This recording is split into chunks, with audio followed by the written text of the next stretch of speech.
Very good morning to all the students. Once again, let's we discuss the new topic of the very important chapter that is in books of original entry, that is in general. And in this chapter, we discussed how we will record the monetary transaction in the books of the firm, in the books of the business, and find out which type of the transaction affects the debit and credit side of the journal, as well as we discuss various important concepts like meaning of goods, type of discount, that is in trade discount, cash discount, as well as we discuss the different important entries related to the specific situation. In the last video, we already discussed the entries related to the opening date, which is called opening entry. In this entries, all the assets should be debited and all the liabilities should be credited, and the balance amount will be known as in capital. So after solving the lots of the numerical question related to the journal, now we are moving to the practical question which are related to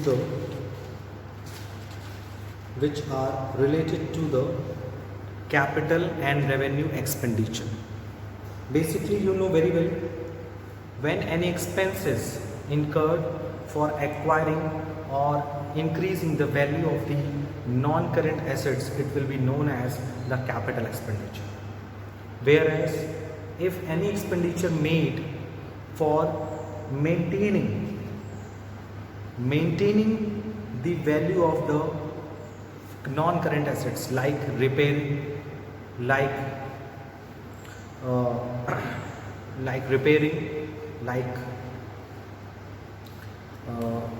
white washing of the building, so इन सारे expenses से हम लोग क्या करते हैं, maintain करते हैं चीज़ों, ना कि उनकी वैल्यू को इंक्रीज करते हैं.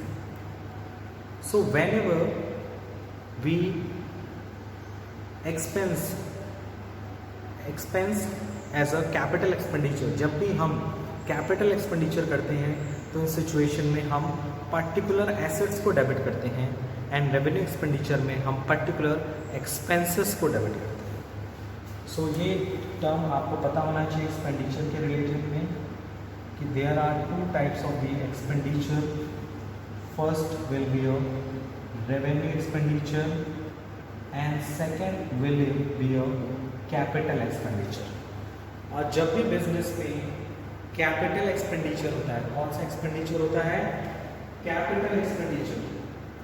सो in case of capital expenditure हम एसेट्स अकाउंट को क्या करते हैं, डेबिट करते हैं. पर्टिकुलर एसेट्स अकाउंट को हम लोग क्या करते हैं, डेबिट करते हैं. जैसे मशीनरी के रिलेशन में कोई कैपिटल एक्सपेंडिचर हुआ तो मशीनरी के अकाउंट को डेबिट करें. और सिमिलरली अगर हमने मशीनरी की वाइट वॉशिंग कराई, मशीनरी का रिपेयर कराया, तो यहाँ मशीन की वैल्यू इंक्रीज नहीं होगी, मशीन की वैल्यू मेंटेन होगी, तो it is called revenue expenditure. तो सिचुएशन में जो रेवेन्यू एक्सपेंडिचर किया, जैसे रिपेयर कराया, सो वो रिपेयर अकाउंट क्या होगा, डेबिट होगा इंस्टेड ऑफ एसेट्स अकाउंट. उसी के रिलेशन में क्वेश्चन है, क्वेश्चन नंबर 16, जो ये डिस्कस करता है कि how we will pass the general entries in relation to the capital and revenue expenditure. The question number 16, and question number 16 says that pass journal entries for the following, and the information are purchase goods for cash 10,000 and spend 200 for their carriage. हमने goods खरीदा और उस पर carriage पे किया. सो याद रखिए, जो ये एक्सपेंडिचर का कॉन्सेप्ट है ये एसेट्स पे अप्लाई होता है, गुड्स पे नहीं अप्लाई होता. तो जो भी हम गुड्स पे एक्स्ट्रा एक्सपेंडिचर करते हैं उसे हम पर्टिकुलर एक्सपेंस के नाम से क्या करते हैं, डेबिट करते हैं. सो उसके लिए पहले हम एक फॉर्मेट बना लेते हैं. फॉर्मेट आपको पता ही है, सबसे पहले टॉप में लिखेंगे हम लोग जर्नल एंट्री, और कॉलम बनेगा 5, date, particular, LF, amount debit, amount credit. date, particulars, LF, amount debit and amount credit। सबसे पहला है जनवरी 5 2000, ईयर नहीं गिवन है, चलिए हम इसको करंट ईयर मान लेते हैं 2021। हमने क्या परचेस किया, गुड्स परचेस किया, तो एंट्री होगी परचेस का, कितने का गुड्स परचेस किया, 10,000 रुपीज़ का। और कैरेज कितने का पे किया, कैरेज मतलब भाड़ा हमने दिया 200 रुपये का, तो इस सिचुएशन में हो जाएगा कैरेज डेबिट 200 रुपये का, और कैश में परचेस किया so to cash, purchase account debit carriage debit to cash, it will be 10,200। Second है जनवरी 5 के बाद जनवरी 10। अब यहाँ पे हमने मशीनरी खरीदा, तो रेवेन्यू और कैपिटल का जो कॉन्सेप्ट है ये किस पे अप्लाई होता है, एसेट्स पे। यानी अभी हमने गुड्स परचेस किया तो वहाँ जो भी एक्स्ट्रा खर्चा हो रहा है वो रेवेन्यू ही माना जाएगा, लेकिन मशीनरी हमने खरीदा कैश में और स्पेंड किया 500 in carriage, so it is an capital expenditure. ये कैसा एक्सपेंडिचर है, कैपिटल एक्सपेंडिचर है। तो इस सिचुएशन में जनवरी पेमेंट्री क्या होगी, मशीनरी डेबिट टू कैश, और मशीनरी की वैल्यू थी 50,000 और 500 उसके कैरेज पे है, तो उसकी कैरेज की वैल्यू को ऐड कर देंगे।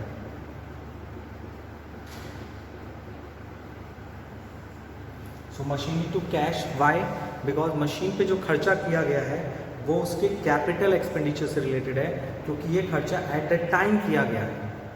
आपको ये भी कॉन्सेप्ट पता होगा कि यू नो वेरी वेल कि जब भी हम कोई एक्सपेंडिचर करते हैं and such expenditure are related to the purchase of the assets, यानी किसी भी एसेट्स की परचेज प्राइस में क्या क्या इंक्लूड करते हैं, यानी अगर वो खर्चा at the time of the purchase है, at the time of purchase of assets, assets के तुरंत टाइम पे आपने उसको खरीदा है, तो उसका जो परचेज प्राइस है,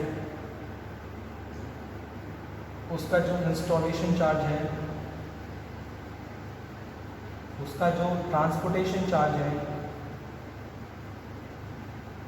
वो सब का सब किसका पार्ट बन जाएगा, कैपिटल एक्सपेंडिचर का पार्ट बन जाएगा। यानी उस सिचुएशन में हम सारे एक्सपेंसेस को एसेट्स अकाउंट के साथ डील करेंगे। जैसा कि यहाँ पे आप देख रहे होंगे कि मशीन हमने खरीदा, एक एसेट्स खरीदी और तुरंत का तुरंत हमने उस पर कैरेज पे किया, सो ये किस में आ गया, ट्रांसपोर्टेशन में आ गया।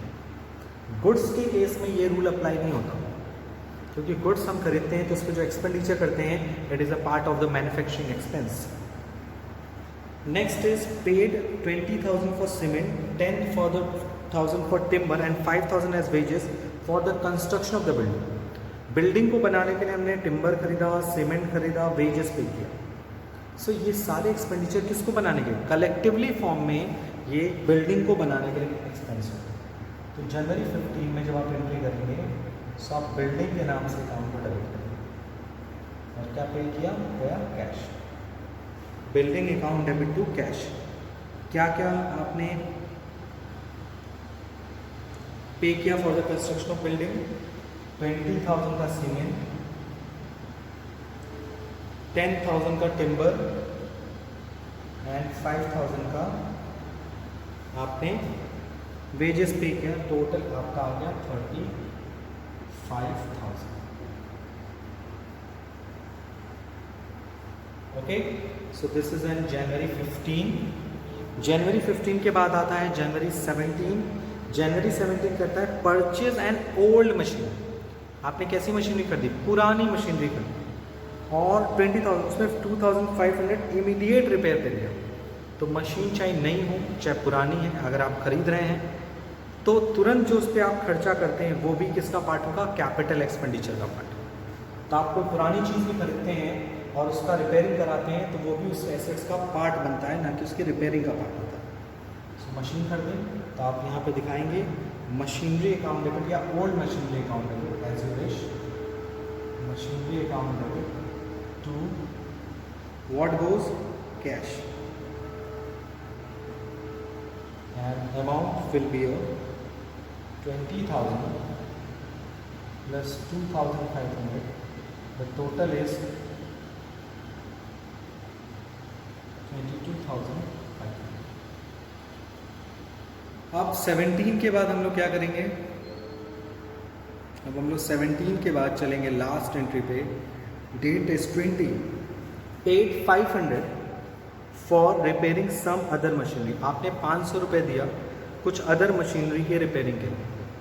सो अब आप ये बताइए, क्या ये eight the time of the purchase of any assets के टाइम पे है?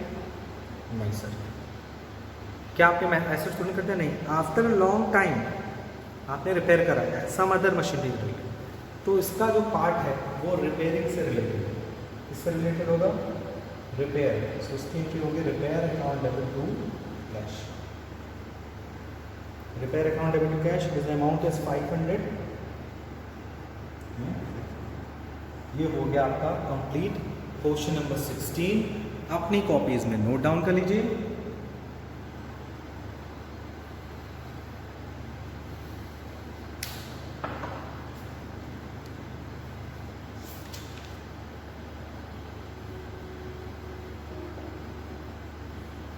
So you can see that how we will solve the questions related to the capital and revenue expenditure.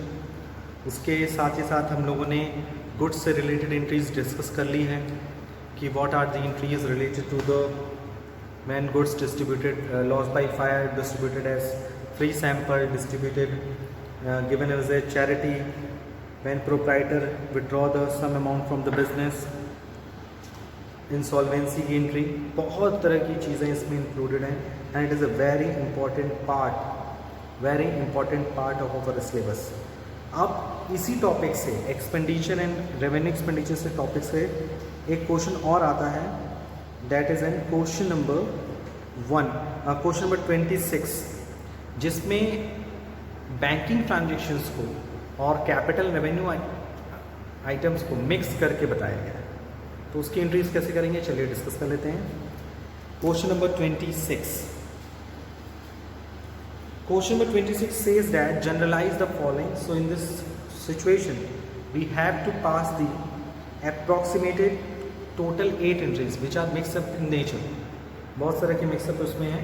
तो ऐसा करते हैं, पहले हम लोग फॉर्मेट बना देते हैं. And for the solution of the question number 26 we required a lots of space. हमें ज़्यादा स्पेस की ज़रूरत होगी, तो अब हम लोग पहले फॉर्मेट बना लेते हैं. 26 में सबसे पहले लिखेंगे journal entries,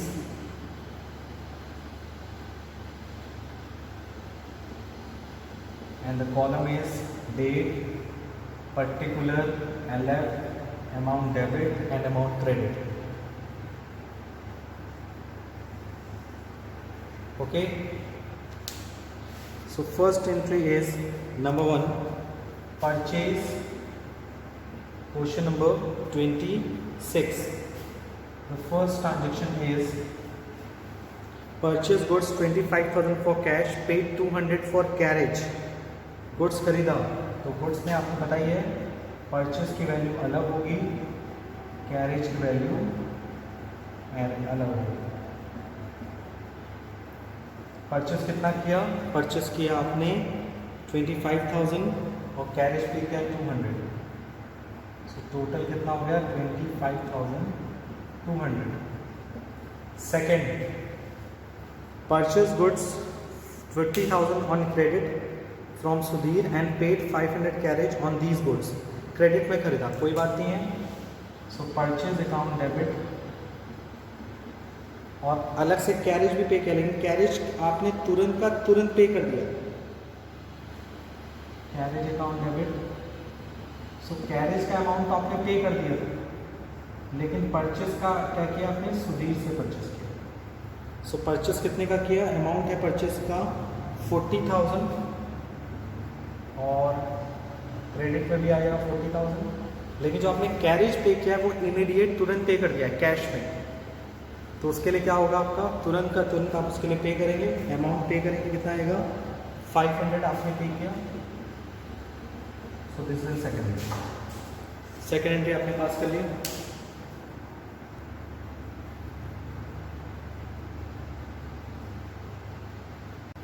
The next will be your purchase machinery 20,000 and spend 500 on its carriage and 300 on its installation. तो मतलब आपने बहुत सारा खर्चा किया थर्ड ट्रांजेक्शन में, लेकिन ये सारे के सारे खर्चे जो हैं वो मशीनरी में डेबिट हो जाएंगे because of all these expenses are incurred for the acquiring of the assets. Machinery खर्चा किया, उस पर कैरेज किया, इंस्टॉलेशन किया कैश में, तो सारा एक्सपेंसेस ऐड कर दो. एक्सपेंसेस ऐड करने पे आएगा आपका 20,500 और साथ ही साथ 300, तो टोटल मिलाकर आपका आ गया 20,800. ये हो गया entry number 3. So entry number 3 के बाद है एंट्री नंबर 4. उसके लिए भी फॉर्मेट बनाना पड़ेगा. फॉर्मेट बना लेते हैं. Date, particular, LF, amount debit and amount credit. So this is the format. और मैंने आपको ये भी बताया था कि जब कोई बुक भर जाती है इस डैट की, जब भी कोई एक पेज भर जाए, suppose this is my first page और ये पेज भर गया, तो आप यहाँ क्या करेंगे, टोटल कर लेंगे. यहाँ पे आप क्या करेंगे, टोटल कर लेंगे टू बैलेंस BD के नाम से, और इसका जो टोटल है वो यहाँ लिख देंगे. और यही टोटल यहाँ पर आप क्या कर देंगे, बाई बैलेंस BD कर देंगे. यहाँ CD रहेगा और यहाँ हो जाएगा BD, जो अमाउंट आएगा पेमेंट. उसके बाद से हम लोग ट्रांजेक्शन नंबर 4 से स्टार्ट करेंगे, क्योंकि 1 2 3 तो ऑलरेडी कंप्लीट हो चुका है. 4 से स्टार्ट करना है. 4th is purchase goods from Anil. Goods खरीदा अनिल से, so purchase debit to Anil. ये अमाउंट आपने कितना परचेज किया अनिल से, 15,000. 5th पॉइंट है sold 1/4 goods, 1/3 goods 20% on cost. मतलब आपने सोल्ड किया प्रॉफिट पे, तो cash account debit to sales. लेकिन सवाल होता है जो आपने गुड्स सोल्ड किया है वो 15,000 का 1/3 सेल किया है. पूरा गुड सोल्ड नहीं किया, आपने सिर्फ 1/3 सोल्ड किया. तो 1/3 कितना आएगा, 5,000. यानी आपने 5,000 का गुड सोल्ड कर दिया. बट क्वेश्चन इज डैट कितने पे सोल्ड किया, प्रॉफिट पे. कितना परसेंट प्रॉफिट है, 20%. 5,000 का 20% प्रॉफिट कितना हुआ, 1,000. सो सेल प्राइस इज 6,000. 6th में goods costing 12,000 sold to mister X, issued invoice at 25% above cost less 10% trade discount. आपने गुड्स जो कॉस्ट था 12,000 सोल्ड किया मिस्टर X को, इनवॉइस से कितना ज़्यादा, 25%, लेकिन उसमें से फिर 10% आपने सेल डिडक्ट कर दिया. तो बहुत ही सिंपल सा क्वेश्चन है, थोड़ा सा ट्रिकी है. यहाँ पे आपने गुड्स सोल्ड किया X को, तो X account debit to sales. अब सवाल होता है वैल्यू क्या होगा. सबसे पहले कॉस्ट कितनी थी उसकी, कॉस्ट थी 10,000. कॉस्ट है 10,000, वेरी गुड. उस गुड्स की कॉस्ट कितनी थी, 10,000. उसको आपने जो सेल किया है वो 25% मोर देन पे किया, प्लस प्रॉफिट जो है वो 25%. तो 10,000 का 25% कितना हुआ, 2,500. यानी उसकी एक्चुअल सेल वैल्यू कितनी बन रही है, 12,500. 10,000 का सामान है, 2,500 रुपये प्रॉफिट हो गया 25% के हिसाब से. तो सेल प्राइस कितनी होगी, 12,500. और आपने कितने परसेंट डिस्काउंट को बेचा है, 10%. तो जो ट्रेड डिस्काउंट है 10% वो घटा दीजिए, 1,250 रुपये घटा दीजिए. 052 ये हो जाएगा 0, ये हो जाएगा यस 11,250. यानी सेल प्राइस जो होगी वो 11,250 रुपये. कैसे, कॉस्ट था 10,000, प्रॉफिट ऐड हुआ 12,500, लेकिन 12,500 उसकी सेल प्राइस है, लेकिन उसमें से कितना क्या माइनस करना है, 11,1250. That is 10% of trade discount. So 11,250 is a what, is a sale price at which we sold the goods to Mr. X. Number 7, फिर यहाँ हमारा पेज भर गया, फिर यहाँ टोटल करेंगे, फिर नेक्स्ट पेज पे जाएंगे। ठीक है, नंबर 7 पे हम लोग चलते हैं। अभी भी हमारे पास नंबर 7 और 8 दो ट्रांजेक्शन्स बचे हुए हैं, दोनों ट्रांजेक्शन को डिस्कस करते हैं। तो रिमूव करते हैं 7 और 8।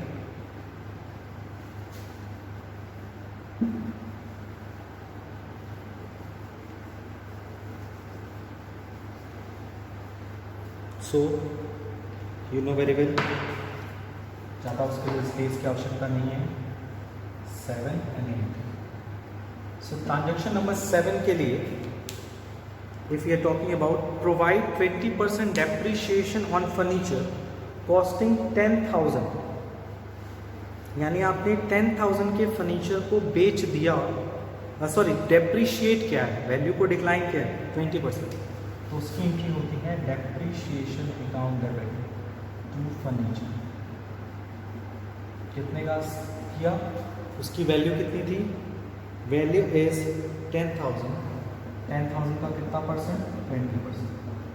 सो ये हो गया आपका 2,000 रुपये depreciable value. And last number 8 but not the least, यहाँ पे क्वेश्चन कंप्लीट हो जाएगा। Number 8 is gave as charity, charity आपने दिया तो यू नो वेरी वेल ये एक्सपेंस है, तो चैरिटी को हम लोग क्या करेंगे, क्या क्या चैरिटी में दिया है सर, कैश दिया है और क्या दिया है, और दिया है गुड्स। तो गुड्स के लिए हम लोग क्या लिखते हैं, परचेस। गुड्स के लिए परचेस, गुड्स कितना दिया आपने, 2,000 का। तो गुड्स याद रखिएगा हमेशा, जब भी हम कोई भी गुड्स चैरिटी में, एडवर्टाइजमेंट में या पर्सनल पर्पस के लिए यूज़ करते हैं, तो सिचुएशन में गुड्स की जगह परचेज अकाउंट यूज़ किया जाता है। इसको भी लेकर हम लोगों ने काफ़ी डिस्कशन किया था कि गुड्स के कई मल्टीपल यूजेज हैं। जैसे गुड्स को हम लोग क्या कर सकते हैं, चैरिटी के फॉर्म में डिस्ट्रीब्यूट कर सकते हैं, गुड्स को हम सैंपल के फॉर्म में यूज़ कर सकते हैं, ड्राइंग कर सकते हैं, अपने पर्सनल पर्पस के लिए ले सकते हैं। तो ये सारी सिचुएशंस में आप क्या करेंगे, परचेज अकाउंट को क्या करेंगे, परचेज अकाउंट को क्या करेंगे, क्रेडिट करेंगे। जनरली परचेज अकाउंट डेबिट होता है, लेकिन कुछ स्पेसिफिक सिचुएशंस हैं जहां पे परचेज अकाउंट डेबिट ना होकर क्रेडिट होता है। ठीक है, तो परचेज अकाउंट क्रेडिट होगा किस सिचुएशन में, जब भी हम गुड्स को चैरिटी में, सैंपल में या ड्राइंग, एज अ ड्राइंग मतलब पर्सनल पर्पस के लिए विड्रॉ करते हैं। सो यहाँ पर अब आप देखिए चैरिटी आपने किया कितने का, जो 2,000 का गुड्स और 500 का कैश। सो टोटल आपने कितना चैरिटी कर दिया, 2,500। यहाँ पर आपका आंसर कंप्लीट हो गया। अब आप क्या करेंगे, इसको बैलेंस करें, यही हो जाएगा आपका ग्रैंड टोटल। बैलेंस करेंगे 3 पेज, क्योंकि मैंने 3 बार चुना, पहले फ्रंट, फर्स्ट, फिर सेकेंड, फिर थर्ड, और सबका कैरी डाउन और ब्रॉड डाउन प्रॉपर होता रहेगा। अभी आप क्या करिए, सारे ट्रांजेक्शन्स को 1 बाय 1 नोट डाउन कर लीजिए। उसमें जो 2 इम्पॉर्टेंट हैं, यही 2 बहुत ही थोड़े ट्रिकी थे, बाकी सब इतने ज़्यादा टफ नहीं थे, नोट डाउन कर लीजिए।